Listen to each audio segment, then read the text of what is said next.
Welcome to the Disruptor Network podcast. Welcome back to the Disruptors Network podcast. We have a great guest today and somebody who I have a huge interest in talking to hear his just what he went through in life and what his perspective is now. And William Branum is a former U.S. Navy SEAL with 26 years of service in the SEALs. 26 years. He was in the military for 26 years. And he's also the founder of NW Recovery. So William, after serving in the Navy SEALs on a million different missions and going through everything he kind of went through, he founded a company called Naked Warrior Recovery. It's a CBD company focused on the recovery of veterans and first responders. So all the PTSD they were dealing with afterwards, all the results of combat or a traumatic experience, he's now addressing with a CBD company. It's an amazing story. He retired in 2018, and after realizing that maybe he was having some issues, he's now trying to help others. So let's get to it. William Branum, I'm really, really excited to talk to him. Ignition. Liftoff. Welcome back to the Disruptors Network podcast. And I have a really awesome guest today, and I'm excited to speak to William. William, I gave you a really good introduction, but I don't know if I'm doing a lot of it justice. But what I wanted to say to you first is thank you for your service of 26 years. Thank you for all the time you've put in. And I'm really, really excited to get talking to you. Yeah, thank you, for sure. I'm pretty stoked myself. So, you know, and doing some research on your story, and I think it's really easy to hear somebody was a Navy SEAL and you were in the military for 26 years to go one way. But what I found most interesting at the beginning of it was, you didn't grow up as an athlete. You know, your dad wouldn't let you play sports, and you went into a field in the military that's very, very physically, mentally, but also very physically demanding. How did you have the self-confidence physically to kind of go tackle that when you didn't really have a background in anything that was really preparing you for it? I think some of it was just ignorance. I know that some of my mindset was like, how hard can it be? It's, I want to go do all that stuff. How hard can it be? It's like, I found out real quick, it was pretty hard. Did you feel like once you started doing that, you had some special physical abilities that you didn't know about before you tapped into? I found out, I don't know about that, but I definitely found out that I can push my body a lot further than what I thought I could, only because, I'm like, we're running or we're doing whatever we're doing. And I'm like, oh my gosh, I have to stop and like slow down and like, my stomach hurts or my legs hurt or I'm tired. And, stopping was not an option. So I just kept going, or I had to just push through the pain, and all of a sudden I feel really good. And yeah.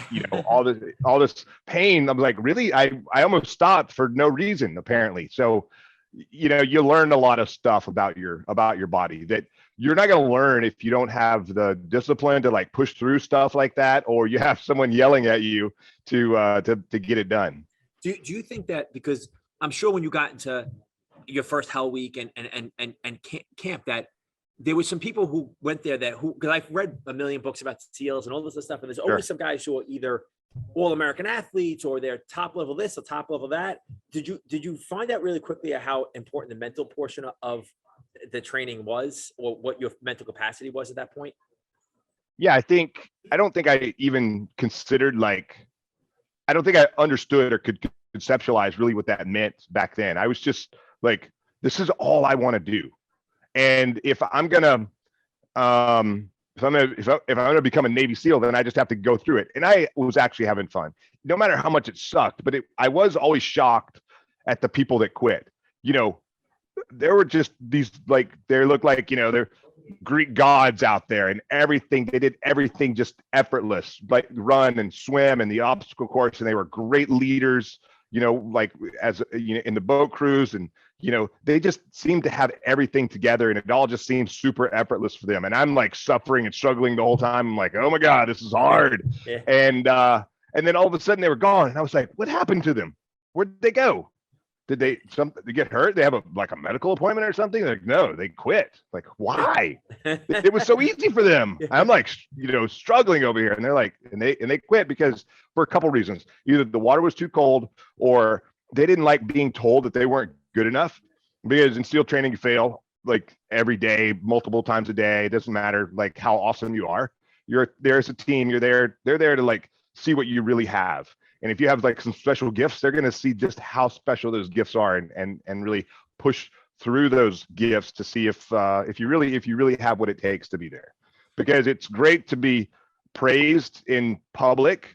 You know, you go through, you know, as an athlete, and you do a really good job. You work hard. You do a really good job. You get praised pretty quickly. You have somewhat of an instant gratification. Good game, good race, good whatever.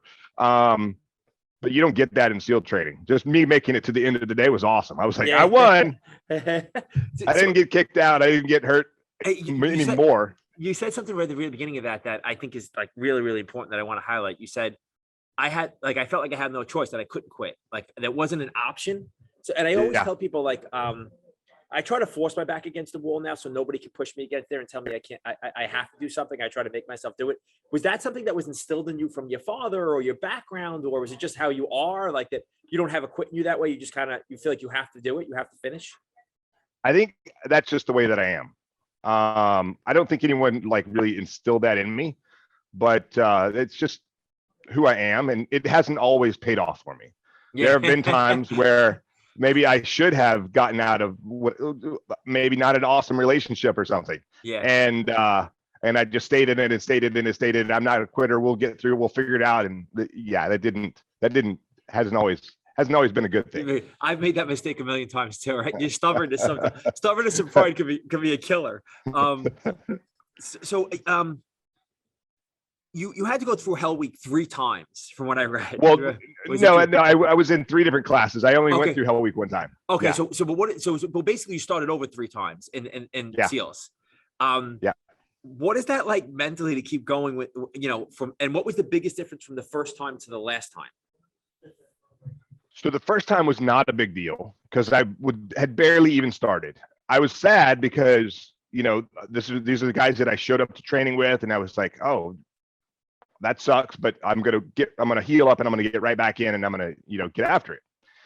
The second time was really the hardest, because they were like, okay, you showed up, you've been hurt once, you're hurt the second time. I had, like, this was in class 206. It was not all classes are created equal in BUDS. They're just not. There's winter classes, there's summer classes. There are just some classes that get more attention than others. Got it. Class 206 got so much more attention than any other class that I was in by, it's not even measurable. Was it just the people in the, like, in so the much class? Was it the people that were in the class? Well, I think it was the instructors. They just decided to give a little more attention to that group of people. You know, one of them, I remember, he was the proctor of the class, the previous class, and he would come out and was like, I was the proctor of that class. Everyone told me that my class sucked. We're not going to have that with this class. This class, you're going to be awesome, and we're going to have awesome people come out of it. And so they beat us relentlessly. Like, we couldn't do anything right.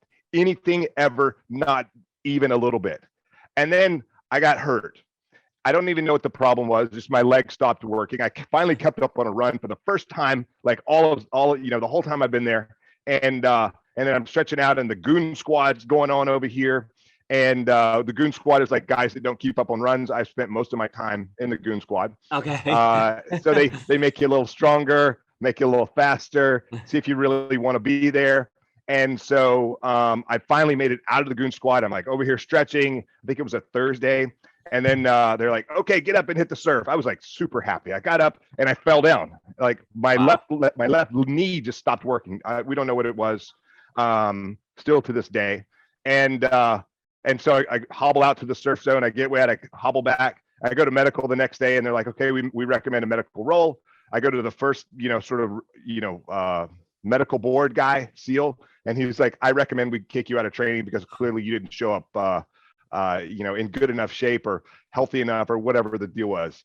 And so there's a story for me just getting to BUDS. So I made some errors along the way, which made me super critical to the Navy, like to be on these big gray things out in the water. And I was like, I don't want to do that. And it took, you know, the chief of naval operations, who's the most senior guy in the Navy, to come to my ship in Yokosuka, Japan, and say that it was okay. And I asked him, I'm like, hey, I joined the Navy to become a Navy SEAL. What do you think? And he was like, okay, you'll be in the first class after your PRD, even though the school that you have when you first join the Navy makes you too critical to really go.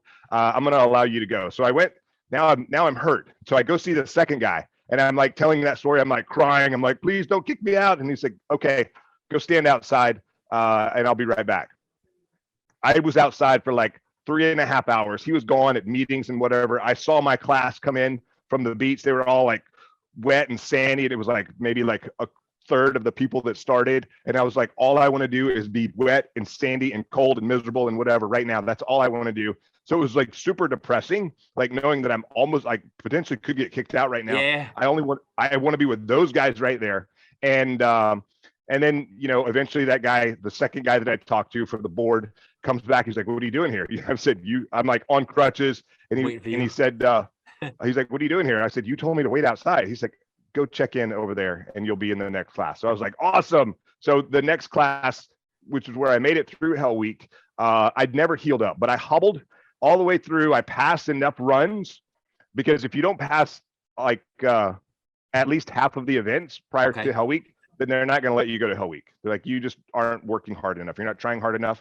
So I hobbled across the finish line in enough runs to be able to go to Hell Week. And then throughout Hell Week, my leg started working again, but I had stress fractures on the other leg from hobbling so much. So they rolled me again after Hell Week, which was fine because I'd made it through this major milestone of training.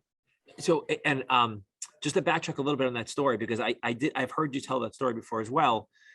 You didn't just ask the commanding officer if you could do it. You kind of, it was kind of boldly how you did it. Like you kind of did it in the middle of you. So, and did you have a plan to do that, or did you worry that by doing that it was going to be viewed in a negative way, or were you just like, this is my last shot to get in. I don't care. I'm going to do what I got to do.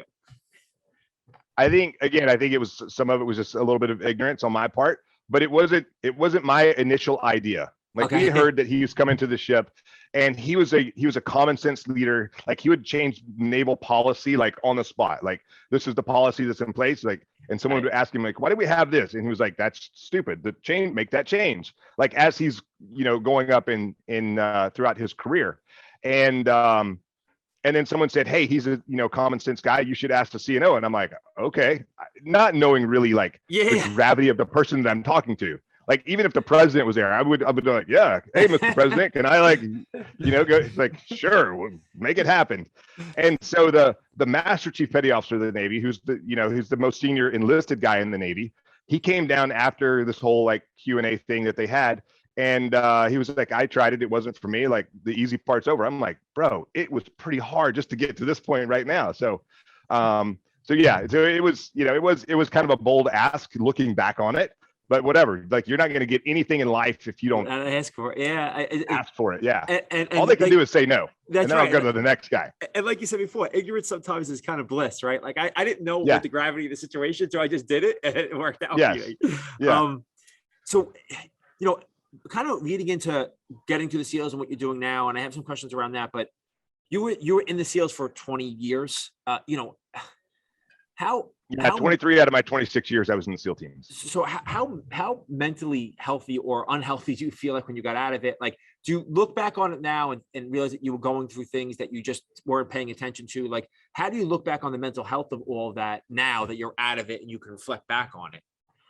Yeah, so I was certainly struggling, suffering, but there's maybe I'm making it up, like an unwritten rule. Like you don't talk about being hurt, and maybe that starts off in buds where I'm hurt, I can't tell anyone about it because I might get kicked out or something. I won't get to operate, I won't get to whatever, I'll lose this leadership position that I'm in.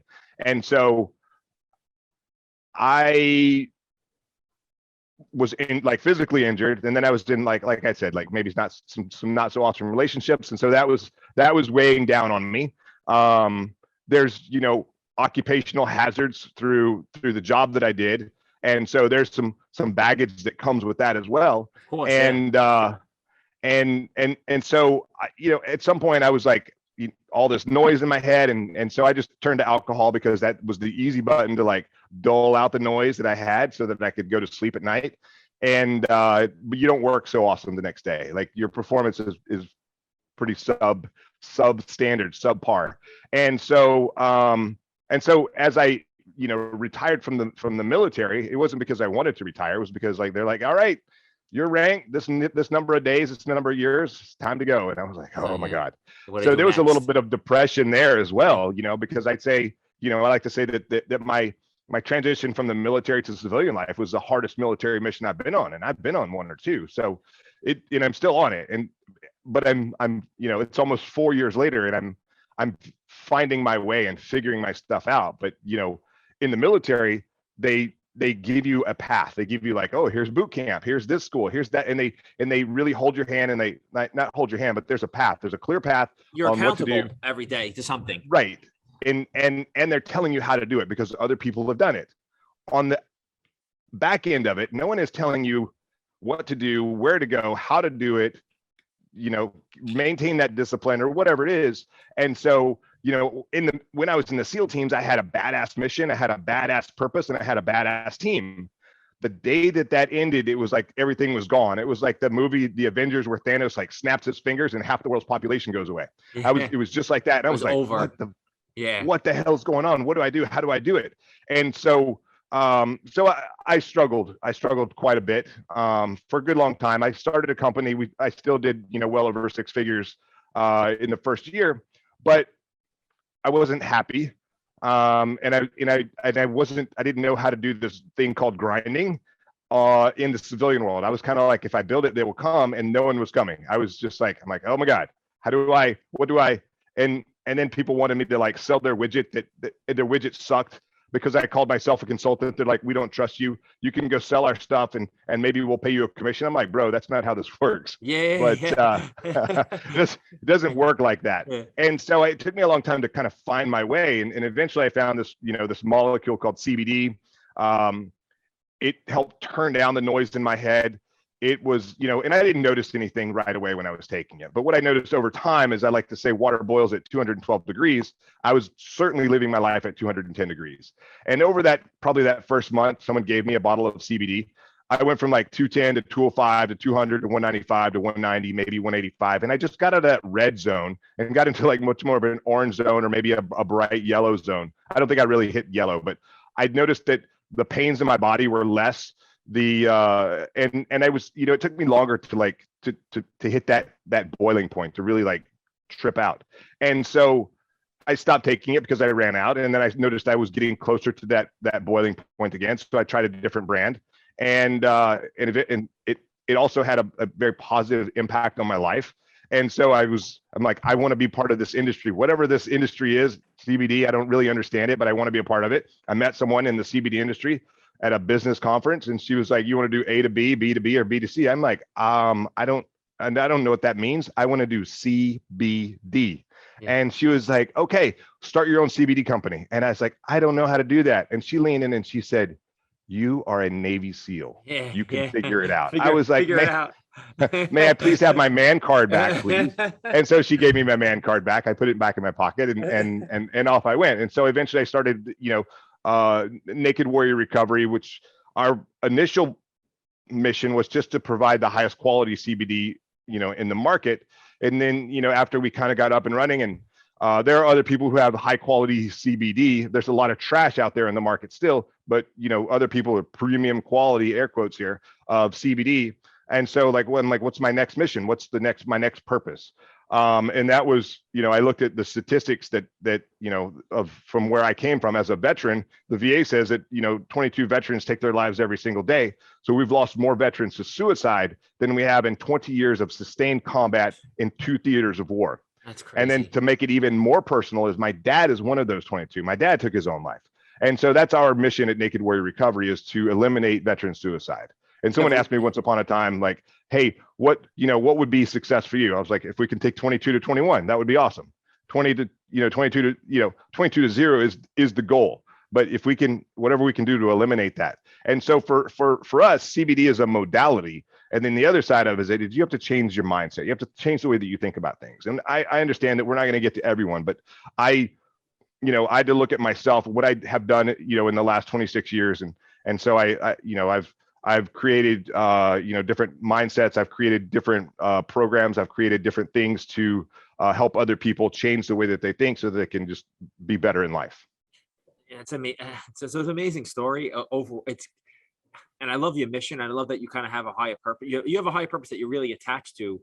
So I got to think that it's easy to get inspired to get up and work every single day now, which probably gives you a little bit more mental clarity too, because you really have a purpose every single day, like of something you try to do. It's not just profit. It's like there's something else behind it.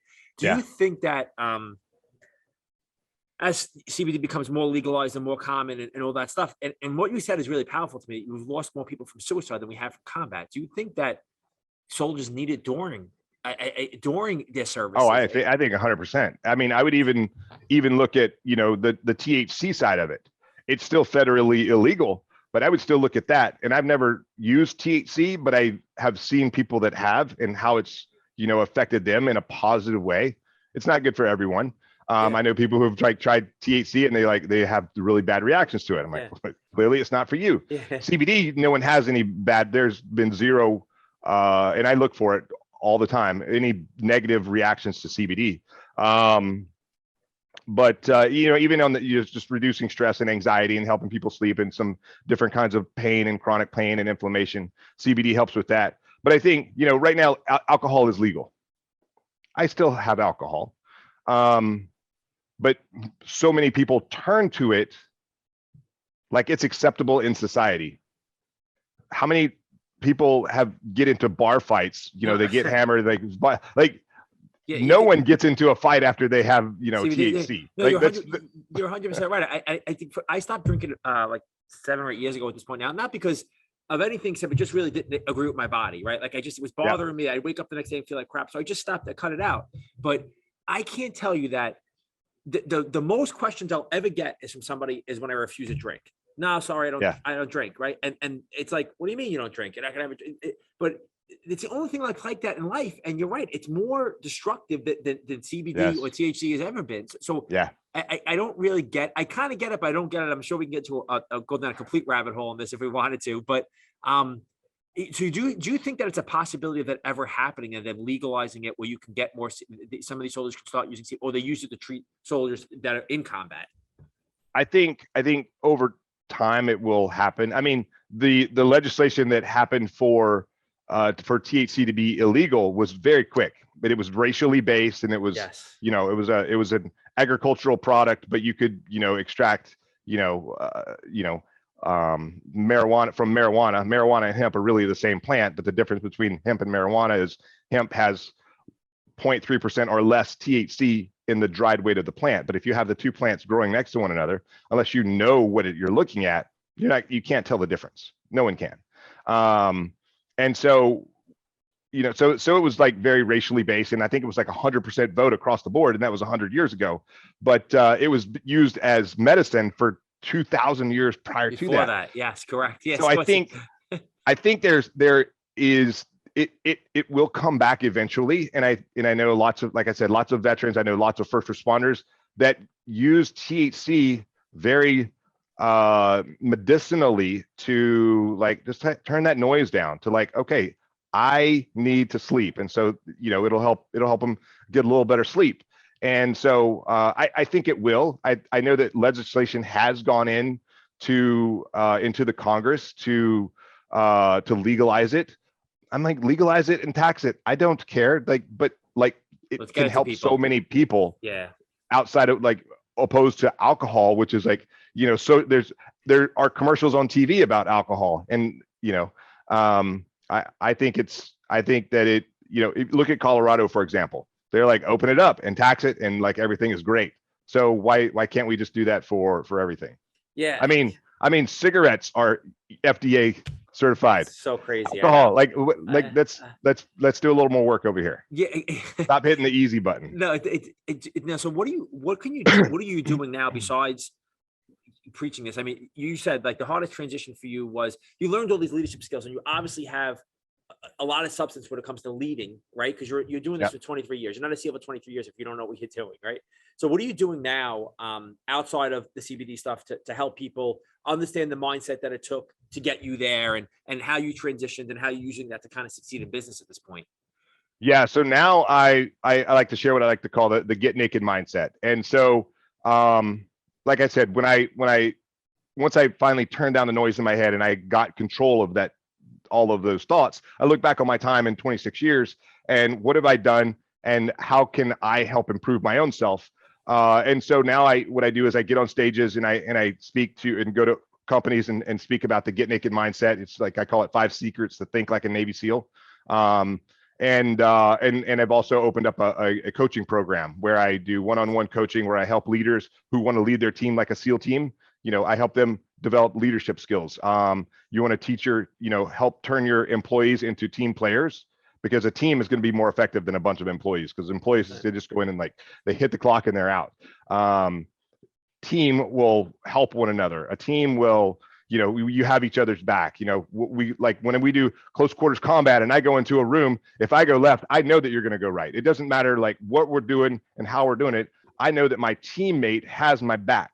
And so helping turn employees into teams is incredibly valuable for any organization to be successful. So, I have Naked Warrior Recovery, but I also have 5 SEAL Secrets where we go in, I do one-on-one coaching, and I also do coaching for organizations. That's awesome, man. That's really, it's really valuable too. Do you kind of go back, whether it's in business or your training or whatever it was? Like, I like to do this sometimes, and what I've done is not as extreme as what you've done, but I'd like to go back and say it's never going to be harder than that. It's never going to be more dangerous than that. It's never going to be scarier than that. Like, you've got to have a lot of moments like that. Do you go back to that within business sometimes and be like, this is bad, but it can't be worse than that was? Yeah, well, I mean, I actually look at it a little bit differently. I expect the worst to happen. I'm like, awesome that I had that. Awesome that I had failure. Awesome that I had whatever, these experiences. But it's, what's that? And then how do I solve this new problem? How do I climb this new mountain? Yeah. Excuse me.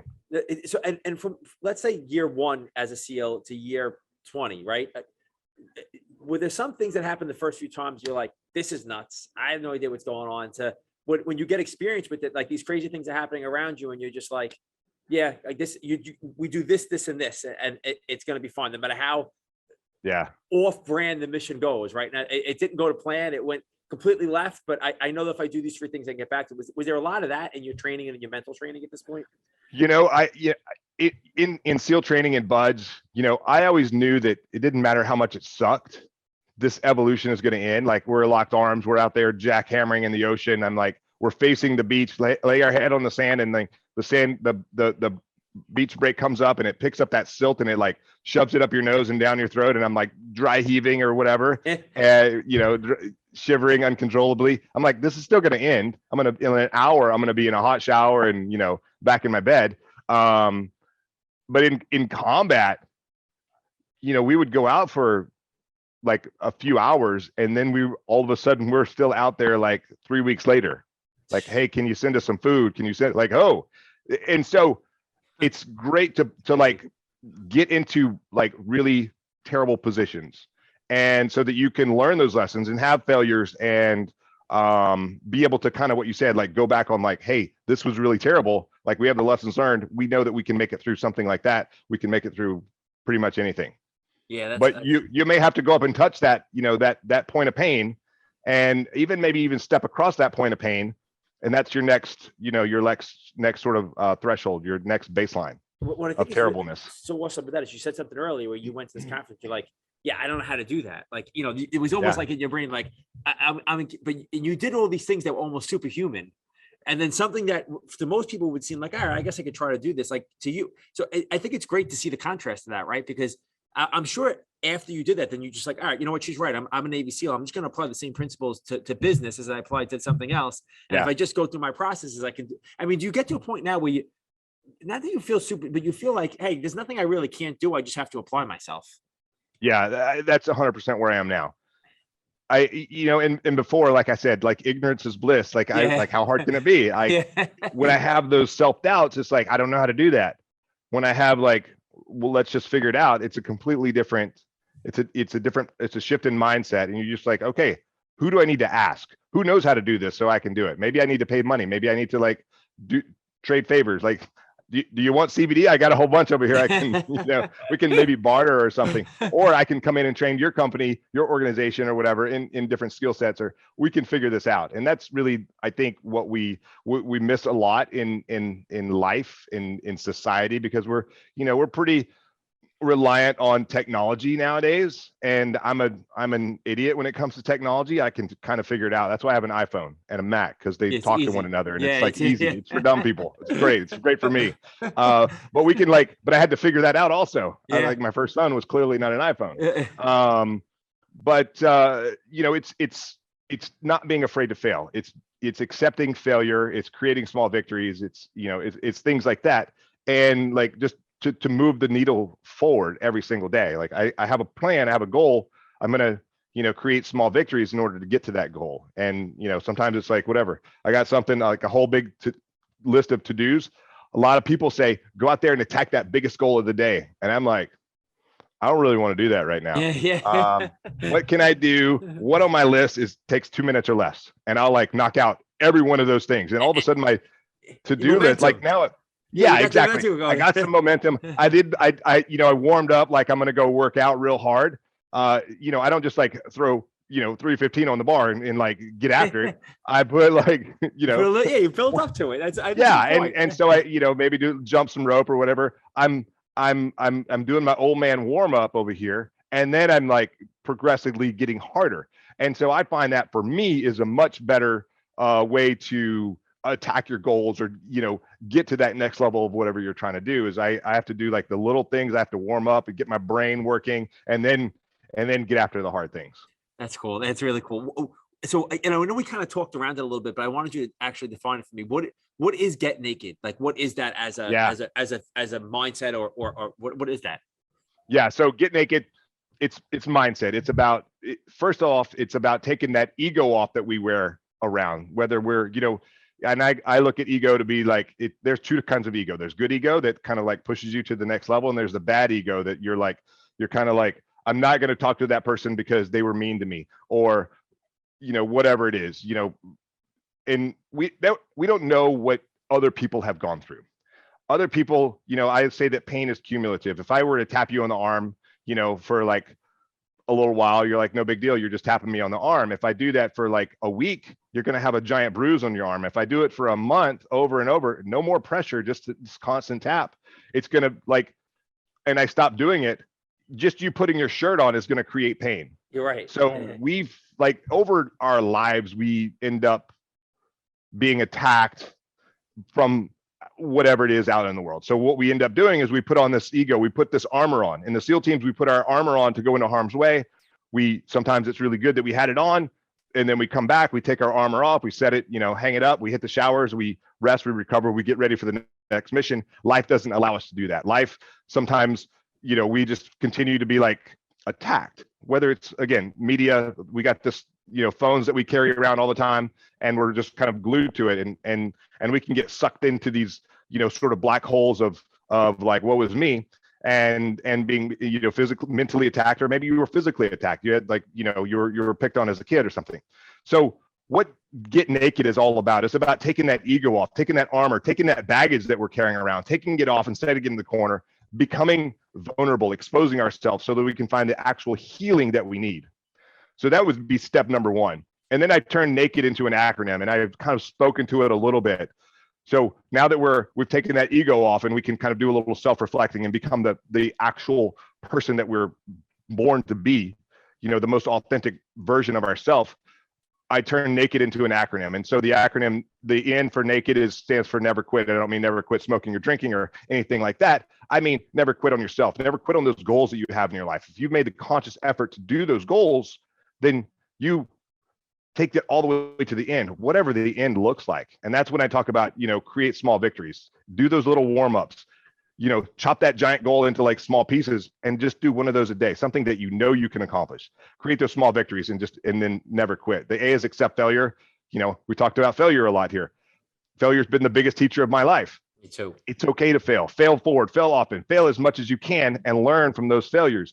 The more failures you have, the better, the more experience you're going to have, and you're going to already know what not to do, later on. The A is to kill mediocrity, because again, technology, awesome, but it makes us mediocre. You can hit a button on your phone and you can have ice cream delivered to your house in 30 minutes or less. You can't have that in Hawaii. We don't have Amazon services quite like that here, yeah. But that ice cream will be melted.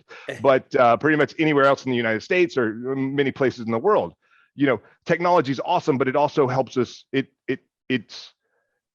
embraces us, and then we just sort of go along with it, and we just become mediocre, and we forget what it's like to compete and how to do hard things because we're just comfortable. And so what I tell people is, in order to kill the mediocrity in your life, start to compete in kindness, compete in gratitude, compete in generosity. When you start winning and competing in those avenues in your life, then start competing against your ego. Your ego knows everything, just exactly what to tell you to make you quit on your goals for the day, to help you not work out, to get you sucked into that phone and just scroll social media. That's your ego, because it's like, be comfortable. You don't need to go work out. You don't need to go do these things. You can do that tomorrow. That's your ego talking. So when you learn to compete against your ego and win, then you will change your life and the life of the people around you. The E is expose your fear. And I look at fear to be like a vampire. A vampire, it lives in the darkness and it sucks the life out of you. And these fears that I'm talking about are not lions and tigers and bears or spiders or snakes. And I'm not cool with any of those guys either. But it's the fear that lives in that dark part of your brain that you don't want to tell anyone about. Those fears, those thoughts, those stresses, those anxieties that come out when you're alone in your car driving along, and they just start swirling around, consuming you. You're like having an argument with yourself, or the thoughts that wake you up at night or don't let you go to bed at night. Those are the thoughts. Those are the stresses. Those are the fears that I'm talking about. Expose those fears. The way you kill a vampire is you expose it to sunlight. The way you kill those fears is you expose them, whether it's to do things that make you uncomfortable. Go ahead and face those fears, face those things. Maybe it's, I'm afraid of heights. Go take a rock climbing class, with a trained professional that can help you. If you're public speaking, take a public speaking class. Maybe you were beat up as a kid, you were bullied as a kid, you have low self-esteem. Take a Brazilian jiu-jitsu class for a year. I promise, you do those things over and over, you're exposing those fears every time you do that. You step on the mat, you put on those rock climbing shoes, you get in front of people to speak. You're going to start controlling that fear. That fear is no longer control you. One of my friends, one of my business coaches, he says that fear doesn't exist on paper. So when he has those stresses and anxieties, he's in the billionaire category also. He's in the billionaire category, and he still has these fears, these stresses, anxieties. And what he'll do is he'll pull over at a Starbucks when the noise starts swirling around, and he'll take a pen and a piece of paper, not his phone, not his iPad, and he'll write down every one of those thoughts that are swirling around that are consuming him. That's awesome. He'll read them, and he's like, really, that's the thing that's controlling my happiness right now. And so he exposed those fears. Like there's something, magical or something that like it goes from the brain to the hand out the pen. And once you expose those fears, you control the fears will no longer control you. And the D is to do the work. So it's never quit, accept failure, kill mediocrity, expose your fears, and do the work. And when I say do the work, I mean, it's just what we were talking about earlier today.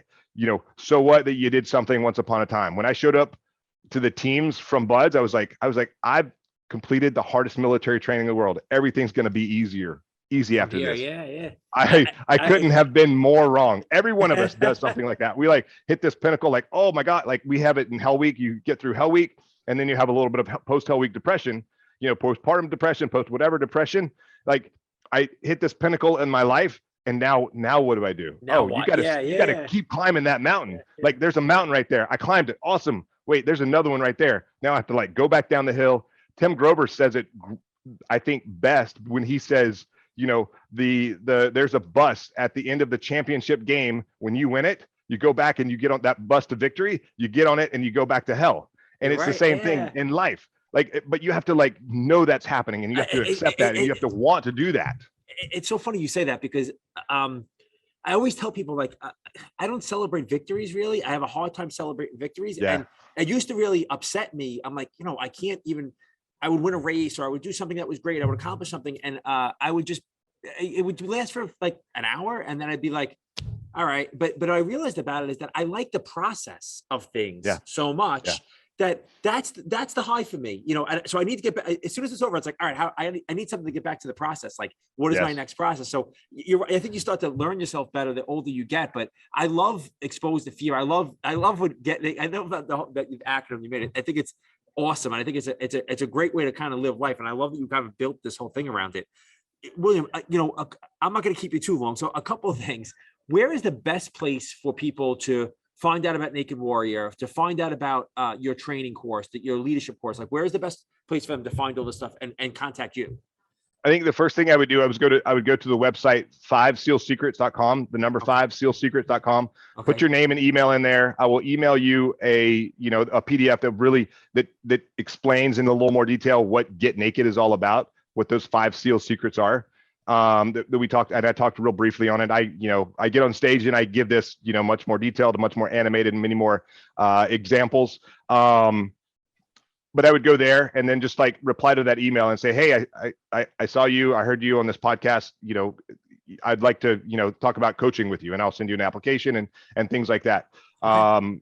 For speaking, for coaching, for whatever. On the CBD side of it, the company is Naked Warrior Recovery. So you can type in Naked Warrior Recovery, all one word, into your search engine, or you can type in nw-recovery.com.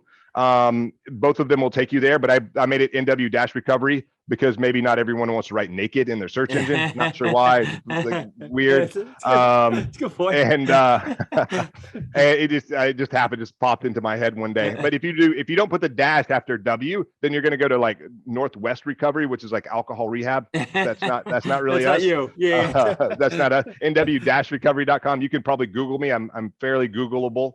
I didn't realize that, but I've done a few podcasts over. You are over very last, Googleable. Yeah, I got a little information on you. Google. Yeah, go ahead. And then, so I always end all the interviews now with this question. So I have a book coming out. It's called The Growth Trap, and The Growth Trap is kind of built around a concept. And the concept is, when we're born, we kind of get bigger, we get stronger, we get faster naturally from like infancy to like 18 years old, right? It all kind of just happens automatically, where we just keep improving without having to do much work to it. But we get to a point in life where if we don't work at it, we don't grow, and it becomes a trap. And I've been through a million traps in my life where I got to a point, it's like, well, if I don't push hard or set a goal to get through this, it's not going to happen. And some people can do it and some people can't. So can you talk maybe about a specific trap you've run into in your life and how you got through it? Like something that stopped you, like maybe it was Bud's camp, maybe it was, but something that stopped you where it was like, oh, this isn't easy anymore, and how you kind of mentally pushed through it. I think, gosh, again, I'll say, even just my transition out of the military. Yeah, that's a good one. So difficult, and it's not even specific to veterans. I have a business partner on for a men's retreat organization. He was a professional baseball player. Okay. And in the minor leagues, and he was like the same thing. Like his career was over, and this is all he's ever known his entire adult life. This is all I've ever known. Entrepreneurs, they will, get out at 6, 7, 8 figures, 9 figures, selling their company, 10 figures, and they're like, what do I do now? And they're completely lost. Like they lost their mission, their purpose, their team. Like it's gone. Like someone bought it and gave them a bunch of money, and they're like, what's the money good for? Like I had some fun, and now like I don't have a purpose anymore. So always looking for that purpose. Always, before you, what I found is if you make a plan for that, even though you're super successful, make a plan for those transitions that you have in life. Because I think those life transitions, and I need to find something a little bit sexier to sell that. But but you're right. There's a process there. Yeah. That's and that's the whole thing about growth traps. They don't ever end, right? They're infinite, right? And you thought you would past all that stuff, and you got to a point where you had to transition, and they're like, well, this is different. I don't know what to do. I don't know how to start a CBD business. I love that. Like your whole story was that, right? Like it really was that. I mean, even the stuff that I'm doing now where I'm coaching and speaking, never, ever in my life have I ever had any desire to get on stage and speak or to have like one-on-one clients or do anything like that. I'm pretty good at like running teams, and I'm pretty good at ops and logistics and all this other stuff. I don't want to do any of that. All I want to do is I want to coach people. I want to make people better, help people get better, and get on stage and spread the word and just like make the world a better place. That is all I want to do now. But it was like, and I know I don't even know where the top of that mountain is, and I for sure will never find it. And that's a good thing. But it's like, all these, peaks and valleys, those are the, those growth traps that you're talking about, I think. And for me, it's like, I'm like, oh, now I'm in a place where it's like, I'm in buds all over again. It's just in a whole different way, marketing and customers and all that other stuff. I found my mission again. It was not what I ever thought it would be, ever, not the CBD thing, not the 22 to 0 thing, not the coaching and speaking thing. Like that's like, I just want to make the world a better place now. And I know that I have the tools to do it. I just have to continue to figure it out and keep moving forward and struggling and failing. And that's okay. And keep doing it. That's awesome. So, you know, you are doing it. And I think that your mission is amazing. And I think that you're making positive changes to help people. So I think all this is awesome. And I really appreciate you coming on. Yeah, thank you. I'm definitely going to be looking for more of this stuff. And we'll have all of your links to your websites and the notes for the show. And I hope to talk to you again soon. Yeah, 100%. So before I go, could I give your listeners a discount code for any of the CBD? Yeah, 100%. That would be awesome. We'll make it. We'll do a 20% discount, and if I'll make it Ralph 20. Yeah. RALPH 20. Yeah, for 20% off. And I'm going to, when I put the video up for the podcast, I'm going to tag that code and send it back to you guys. That would be awesome. You're the man. Thank you again, William. I appreciate it. All right. Thank you, sir. All right. Thank you.